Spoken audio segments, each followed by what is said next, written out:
کہتے ہیں وہاں پہ میں یعنی کشف المحجوب کھول کے نا تو دیکھ رہا تھا, تو وہ جو اس کا آنر ہے نا وہ کہنے لگا جناب کی دیکھ رہے ہو, ہائے ہائے ہائے. تو کہتے ہیں میں نے ان کو بتایا کہ میں ایک حوالہ چیک کر رہا ہوں. کہتے ہیں انجینئر تو نہیں سنتے کتنے, ہائے ہائے ہائے ہائے. اس بیچنے والے کو بھی پتا تھا کہ انجینئر نے اس کتاب کے اندر نبی علیہ السلام کی صراحتاً گستاخیاں بتائی ہوئی ہیں, تو بیچ رہا کیوں ہے؟ اب یوٹیوب حافظہ اللہ تعالی و گوگل دامت برکاتم عالیہ کے بعد کوئی شخص یہ نہیں کہہ سکتا مجھے پتہ نہیں چلا سچائی کیا ہے.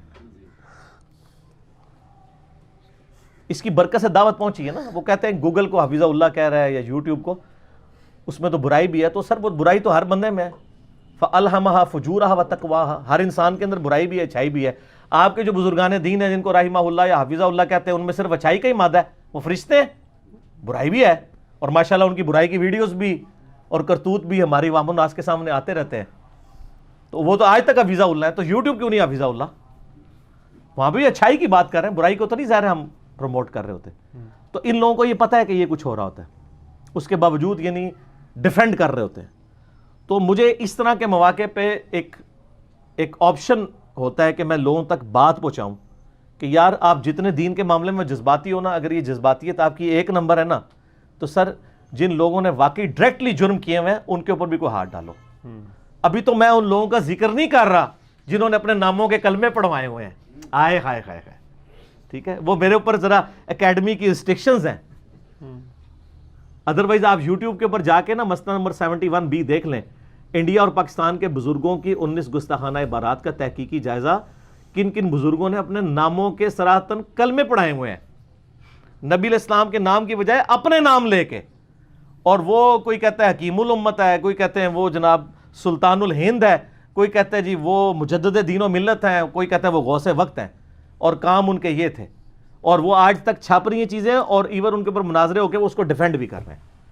باقی جس کو شوق ہے تو وہ میرا لیکچر دیکھیں, آپ یوٹیوب پہ جائیں حافظہ اللہ تعالی 71B لکھیں, 71-B- مسئلہ, MAS والا کامہ جو اوپر ڈلتا ہے, ALAH, مسئلہ عربی میں کہتے ہیں سوال کو. تو 71B مسئلہ دیکھ لیں, اور ہماری ویب سائٹ ahlsunnatpak.com پہ جا کے یہ ریسرچ پیپر نمبر ہے 2A, اندھا دھند پیروی کا انجام. سر صرف 4 صفحوں پہ آپ کے بزرگوں کی دینی خدمات جو سب کانٹیننٹ میں انہوں نے کی ہیں, نبی علیہ السلام کی گستاخانہ جو عبارتیں ان کی کتابوں میں موجود ہیں, وہ میں نے اس میں ہائی لائٹ کی ہیں. بزرگوں پہ کوئی فتویٰ نہیں ہے, کتابوں پہ, لیکن یہ جرت کوئی نہیں کرتا. ویسے نجی محفلوں میں مانتے ہیں.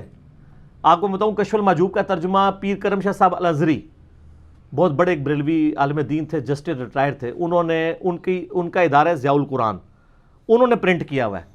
اس کے شروع میں انہوں نے پورا مقدمہ لکھا ہے جس میں انہوں نے بتایا کہ یہ ایسی تو کتاب ہی کوئی نہیں ہے جس کا کوئی پیر نہ ہو یہ کتاب پڑھ لے.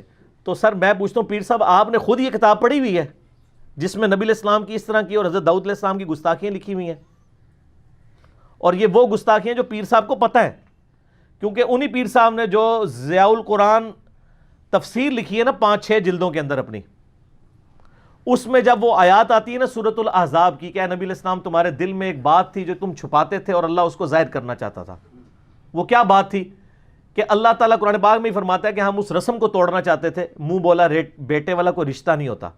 تو چونکہ یہ منہ بولا بیٹا تھا زید ابن حارثہ, تو اس نے اپنے یعنی بیوی کو طلاق دے دی, تو اللہ تعالیٰ نبی علیہ السلام کا رشتہ اس عورت کے ساتھ کروا کے اس رسم کو توڑنا چاہتا تھا کہ یہ کوئی ویسے تو سسر کے لیے تو وہ عورت جو ہے وہ ہمیشہ کے لیے حرام ہے جس سے اس کے بیٹے نے ازدواجی تعلق قائم کیا ہو. تو یہ وہ بات تھی. نبی علیہ السلام یعنی معاشرے کے پریشر کی وجہ سے یعنی چاہتے نہیں تھے کہ یہ چیز ایکسپوز ہو, لیکن اللہ تعالیٰ فرماتا ہے تم اپنے دل میں جو چیز چھپاتے تھے اللہ اس کو ظاہر کرنا چاہتا تھا. تو اس میں انہوں نے لکھا کہ وہ ظاہر کرنے سے مراد یہ تھا, نہ کہ وہ واقعہ تھا جو لکھا ہوا ہے کہ جی وہ نبی صلی اللہ علیہ وسلم کی نعوذ باللہ نظر ایک دفعہ زید ابن حارثہ کی بیوی پہ پڑی. وہ پورا واقعہ لکھ کے انہوں نے لکھا ہے یہ واقعات ہماری کتابوں میں کافروں نے اور اسلام کے دشمنوں نے داخل کی ہیں. تو سر ہم انہی پیر کرم شاہ صاحب سے پوچھتے ہیں کہ یہ دشمن کون ہے, اور وہ دشمن کتابیں چھاپنے والے دشمن کون ہیں؟ وہ خود ہی ہیں. ظاہر ہے وہ ضیاء القرآن پبلیکیشن تو ان کا ہے, اور اگر وہ کہتے ہیں مجھے تو پتہ ہی نہیں چلا, تو پھر آپ مقدمہ کیوں لکھ رہے ہیں کشف المحجوب میں کہ یہ بڑا زبردست کتاب ہے؟ ناس کے کتنے جاؤ گے؟ ہر طرف سے آپ پھنستے ہیں. لہٰذا توبہ کریں اور سر ایک دفعہ جھوم کے کہتے ہیں کہ نہ میں وابی نہ میں بابی، میں ہوں مسلم علمی کتاب.